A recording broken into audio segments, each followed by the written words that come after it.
today in Rich in Relationship. We're going to talk about what goes on in the mind of a cheater. This is how we are defining for impulse control. When an urge comes up to do something that's out of alignment with our values, out of alignment with our commitments, and for whatever reason, we lean into that urge.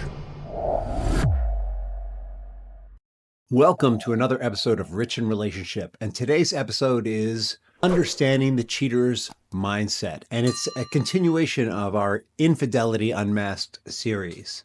Just really quickly, what we covered in the earlier episodes are what are the circumstances that can lead up to infidelity, what typically is occurring in the relationship, what's not occurring in the relationship, what are the causes, that triggers for infidelity, if you will, in the last two episodes. And now we're going to start talking about the mindset. We're going to talk about the mindset of the cheater, quote unquote, and we're going to talk about the mindset of the victim, quote unquote. And why do I put them in quotes? Well, my friends, it takes two people to dance is probably the best way to put it. You're either in the dance or you're not. And if you're in a relationship and there's infidelity going on, you've been doing the dance. Does that mean that you caused it? No. Does it mean you have a responsibility? Yes. And the same is also true, of course, for the cheater. I think I'm going to emphasize here that the person who is stepping out in the relationship, whether they're stepping out emotionally, physically, financially, however they're stepping out, usually part of what's driving it for them is their own sense of victimization. And so even though culturally we have a tendency to look at cheaters as the bad people and the people cheated on as these victims of these trust breakers, all right, there's usually been multiple breaches of trust within the relationship itself on both sides. All right, so today we're going to focus on the mindset of the infidel, the person committing the infidelity. And there are a number of areas we're going to cover. The first is impulse control. The second is emotional immaturity. The third is self-centeredness. The fourth is low self-esteem. The fifth is perhaps addictive behavior. The sixth is environment and opportunity. The seventh is relational dissatisfaction. The eighth is lack of commitment. The ninth is entitlement. The 10th is thrill seeking. The 11th is poor communication. And the 12th is a previous pattern of behavior. And after that, we're going to talk about how might this individual, and if you're someone who's in a relationship with someone outside of their marriage and wants to address it, this is for you. How might this individual address these 12 areas? Some people might talk about impulsiveness or poor impulse control as a lack of self-control. I want to go on the record here and say that as human beings, we consciously control very little. That's probably the best way to put it. Unconsciously, we manage our bodies. Consciously, we manage our unconscious mind. Sometimes we work at it, sometimes we don't. Sometimes we allow our unconscious mind to railroad over our conscious mind. Sometimes we feel like that we need to control ourselves, our unconscious mind. This concept of control comes out of the conflict between the unconscious and the conscious mind. And what we're looking to do at Rich in Relationship is wipe out the conflict, or a better way to put it would be create a collaboration between the conscious and the unconscious mind. So I'm going to talk about impulse management here, not control. Clearly, a person who has made a commitment to lead a certain kind of life with another human being and who believes themselves to be a person of honesty and integrity, and then does not keep their commitment, is experiencing some form of internal mismanagement because the action that they're taking is out of alignment with their own sense of values and their own sense of commitment. This is how we are defining poor impulse control. When an urge comes up to do something that's out of alignment with our values, out of alignment with our commitments, and for whatever reason, we lean into that urge. We don't manage it well. A lot of the work that we do with people, it's about helping them to become aware of these urges and these impulses, where they're coming from, what's driving it, and to work with it and redirect it in a way that's helpful. When the urge comes up and we ignore it and pretend it's not there and sublimate it or lean into it unconsciously without really thinking about it, we are having poor impulse control. Some might say that we're being emotionally immature, that we just can't handle the challenges of relationships. And when we talk about what drives people to take actions that are against their own values and their own commitments, it might be that there is a part of themselves that is not mature. There might be a part of themselves that's very committed to instant gratification. There might be a part of themselves that wants what they want when they want it. In fact, we all have this part. And the immaturity is in our inability to manage that part, to acknowledge it, to know when to indulge it and when not to. And when we're indulging these immature parts, at the expense of the more mature part's commitment, that is when this occurs. It's almost a form of self-centeredness, which is our third driver for this kind of action. We're putting the primacy of the needs of a part of us above our own values and our own commitment. And really, above our commitment to the well-being of our partner, because we know the second that we cross that line, we know that in some way we have broken trust with our partner and thrown down a challenge for them. We've compromised the needs and desires that they expressed to us when we made that agreement with them. That kind of self-centeredness is usually rooted in either not thinking about or not dwelling on, or maybe not even having the capacity to consider how that will make, what feelings that might bring up in our partner. We can't really make them feel anything. What are the feelings? If we have empathy, though, knowing who they are and knowing that the concerns, the desires that they had when we entered into a marital agreement with them, that we would be true to one another, and then we step out on that agreement, we have stopped considering the impact. Maybe we're telling ourselves that they won't know. Maybe we're telling ourselves that they'll never know. It's a little thing that we're going to do for our own pleasure that won't impact them. But truthfully, every time we break an agreement, whether the other person is conscious of it or not, it impacts the way we interact with them, and they sense that something is off on some level. It impacts them unconsciously, if not consciously. Very important to consider. Why might we have that kind of self-centeredness? Perhaps we are experiencing self-esteem issues, are not feeling good about ourselves. We're feeling insecure. We feel a need for validation. We turn outside to others for validation. And that validation from that person on the outside feels so good. It feels so fulfilling that we're willing to compromise our commitments. We're willing to go against our own values. The desire to feel good wins out over those other things. And it makes sense when you think about it. When we are living our life under the iron fist of our commitments, under the iron fist of our values, but we don't feel like we're in alignment with that values. We don't feel good about it. We don't feel happy. We can't move forward. This is very different than, by the way, joy is kind of the opposite of this.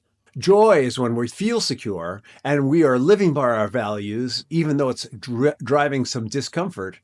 But the joy is in knowing that by living by those values and being true to ourselves, we can move through this uncomfortable period of low validation to a period of harmony, right? The joy is in knowing that we are making a small sacrifice of feeling good today for the greater good of our values, our commitments, our partnership, right? People who step out often, they're just like, I'm sorry, I just feel too crappy. I got to do something about it. They might have what's called a fear of intimacy. What is fear of intimacy really? Fear of intimacy is not fear of being intimate, right? Intimate is when you're in acceptance of one another, feel close to one another.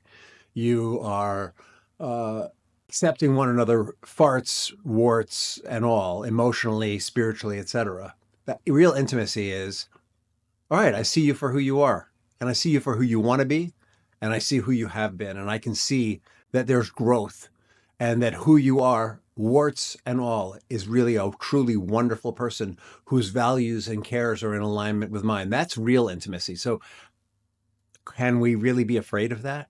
No. What we're really afraid of is that when we're in that state, the other person will turn on us to some extent, stepping out on our relationship and creating some form of infidelity, a breach of our marital agreement, a breach of the agreement that's supposed to take us to intimacy, is in itself a self-fulfilling prophecy. It is an intimacy killer. And I've heard it said that fear is often the same as desire on some level. And so it's really important that we acknowledge our fears and explore them and see what it's not a positive desire, it's a negative desire. Under what circumstances might we want to kill a relationship that has the potential for intimacy? Maybe we're afraid that if we allow ourselves to be intimate, we're going to get hurt. We're going to become vulnerable. They're going to see us for who we truly are and leave us. And then when we act in that way, that is that person who we think we might truly be, that they might leave us for, when we become that person, and it becomes a self-fulfilling prophecy. Another reason people might step out in a relationship are addictive behaviors. They might have an addiction to sex and it's just not being fulfilled in the relationship. And so they go and look for it somewhere else. Or maybe they're abusing alcohol or drugs, which are lowering their inhibitions and impairing their judgment so that they step out. But actually, this is a fairly common reason. All right, this next piece I'm a little ambivalent about. It's opportunity and environment. Being in situations where infidelity is more accessible and being in a group of peers can lead to infidelity. What does that mean? It means that you travel a lot, and the places where you go, there's a very active environment of sexuality going on. You're staying at hotels where maybe you're going to a conference. Actually, it's not unusual for conferences to have a certain amount of this going on. I remember going to a conference, and there was a young lady there who asked me to help her with something. And at one point, she turned to me and said, "Can't you see that what I want is to have some sex here? Are you going to give it up or what?" And I had no clue. I was just being a gentleman at the time. And I wasn't particularly attracted to her, so it wasn't an opportunity for me. But there are conference environments. If you're going to a lot of conferences, there's going to be opportunity. There are people who go to conferences just for the opportunity to step out of their relationship, just for the opportunity to have a meaningless affair. And so if you're in an environment like that, you might be exposed to it.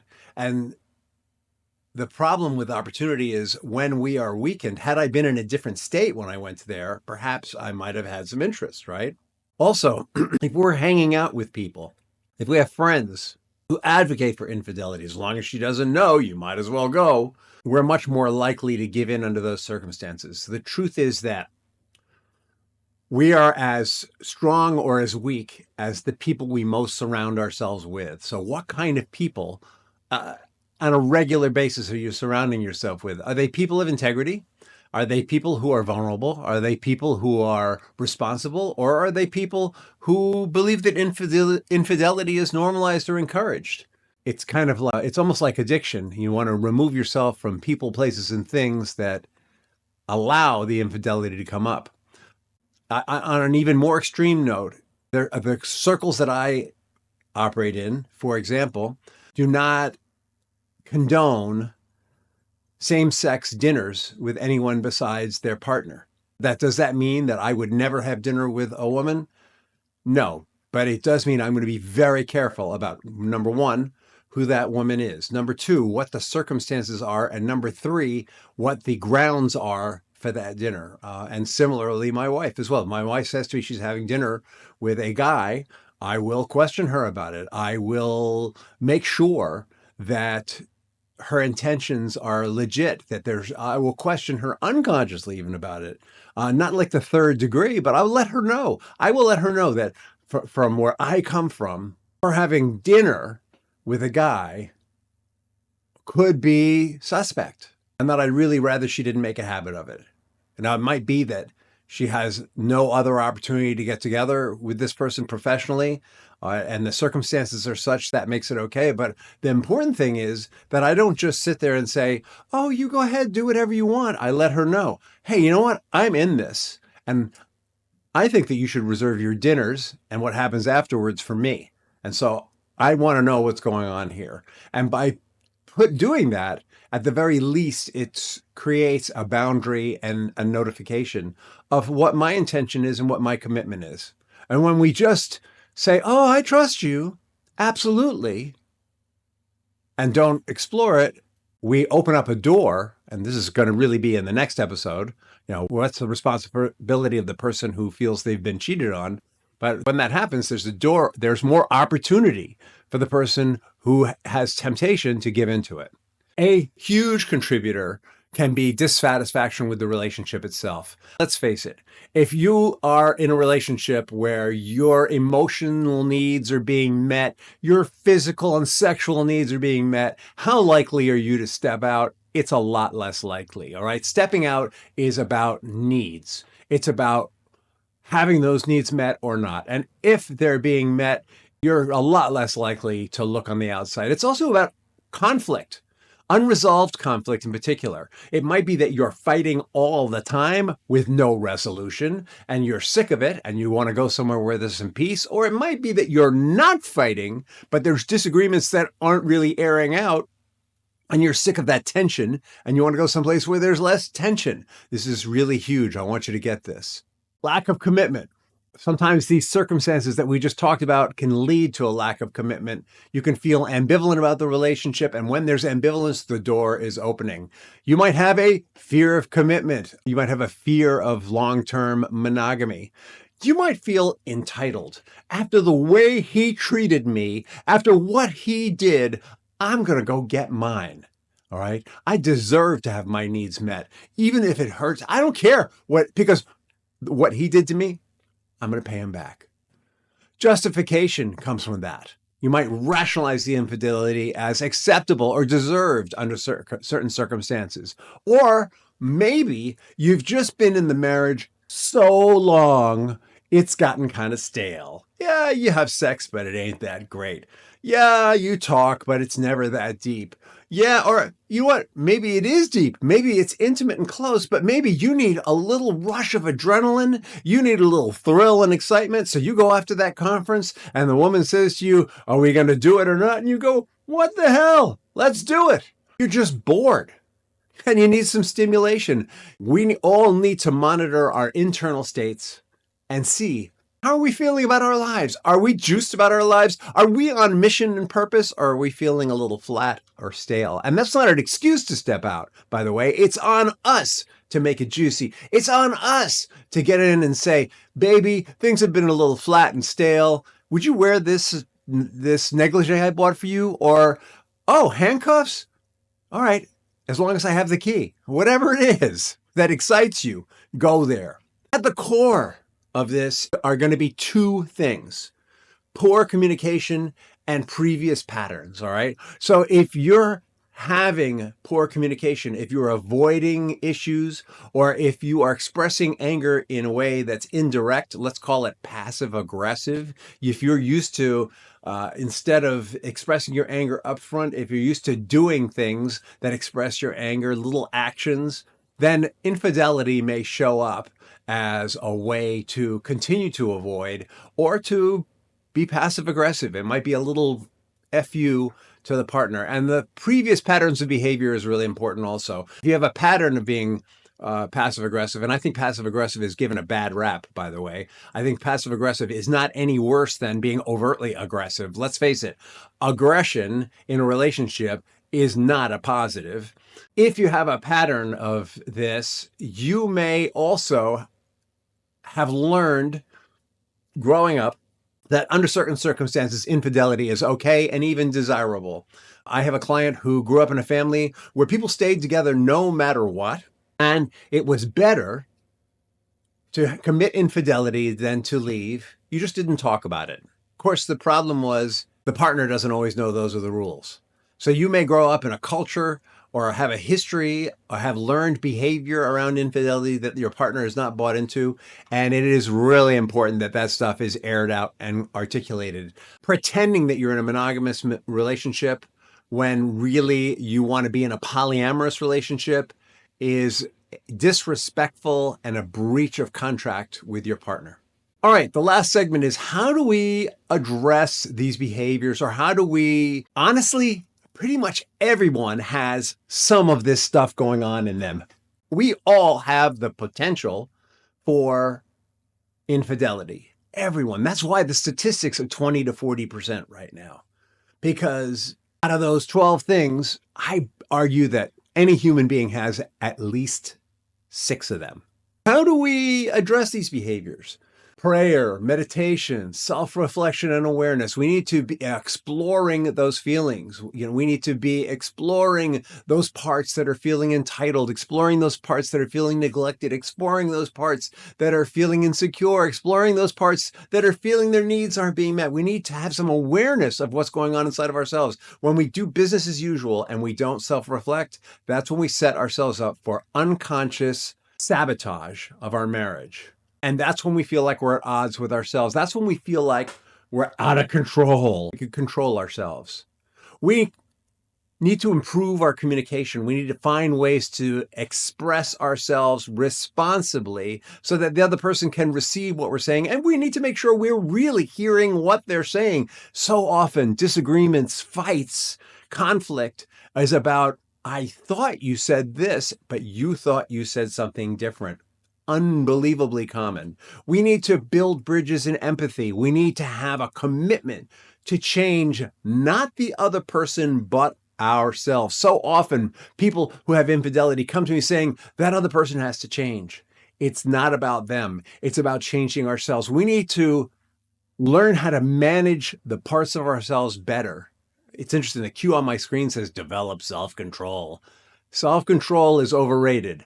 Learn to manage ourselves better. We need to start thinking of ourselves as an organism with multiple drives, all moving in the same direction, but sometimes appearing to be in competition with one another. And so learning to manage those drives is reminding them that we're going to the same place, and that this drive, this need, this desire, this insecurity, whatever it is going to be met.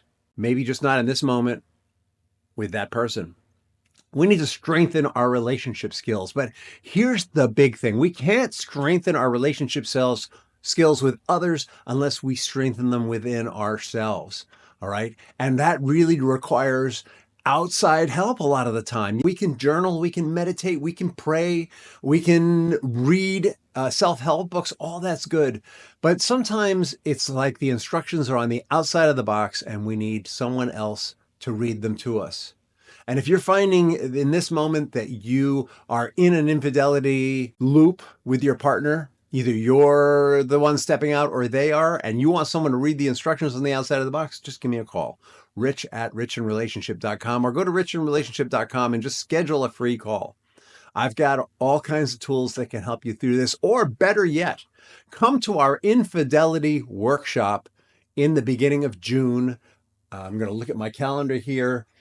It's going to be June 6th and June 9th. Right now, it's looking like it's going to be the same workshop on 2 separate days. It's participatory, and it's going to help you to really get to the root of what's going on.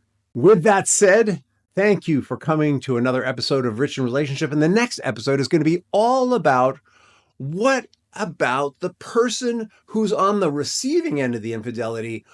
Where are they misstepping? What are the things they need to do? What are they doing that might be driving the infidelity to some extent? And how might they manage themselves? Thank you for coming and have a great day.